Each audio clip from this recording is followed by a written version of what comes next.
3.5 million South African youth between the ages of 14 and 25 are unemployed, are not in training, and they are also out of school. This leads to, high numbers of unemployment. In order to tackle this particular issue, IKAMVA is actually assisting learners from grade 8 to matric, and those that don't make it to higher learning, they also train them with vocational training. I'm actually joined now by the CEO for IKAMVA Youth, Hope Tshwane, to elaborate a bit further. Thank you so much for your time, sir. Can you just tell us the role that IKAMVA actually plays in this particular process of training graduates? Thanks a lot, Ofense, for gracing us with the presence today. So IKAMVA Youth is actually an after-school program. We've been in existence for the past 20 years, and our main or primary job is to help learners in under-resourced communities and under-resourced schools to pass matric.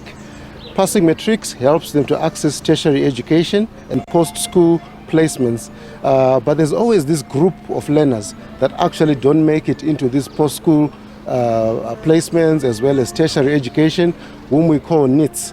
This is where our skills development program actually kicks in, where there's a lot of vocational training, there's a lot of training around work readiness to help them access and get a skill that will help them access the job market. Yes. And there were campaigns where they were saying fees must fall. Where do you get funding in order to get opportunities for these youth? Yeah, so IKAMVA Youth is actually an NGO. So all the learners that are on our program access the program for free.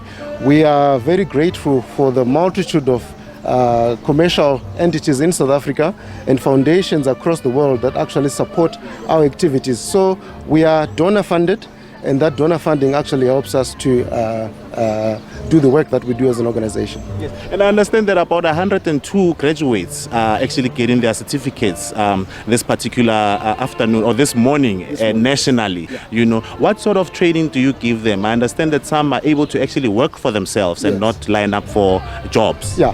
Now, I think the future of the country really lies around entrepreneurship.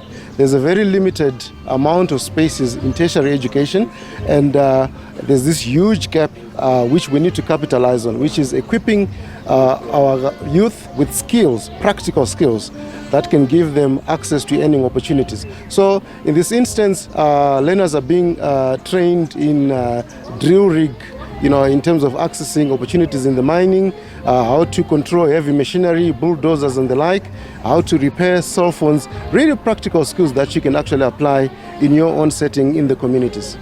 And those that would like to be part of this particular program, how do they get a hold of IKAMVA and be beneficiaries as well? Yeah, so basically we've got 17 branches across the country, and all our branches are in the main within schools or communities basically. There's no recruitment criteria. It's really any learner or any parent that thinks their kid needs assistance in terms of improving their marks, in terms of building a learner holistically. Our branches are open to any learner that actually requires any assistance. Thank you very much. Well, as you can hear, that's the CEO for IKAMVA Youth, Mr. Hope Tshwane. I hope I didn't chop your surname there. He's actually saying that the program is actually open for anyone. They have branches where people can actually go, and in fact there are about 102 graduates that will be getting their certificates today, where they will be job ready to enter the employment market. And with that, it's back to studio.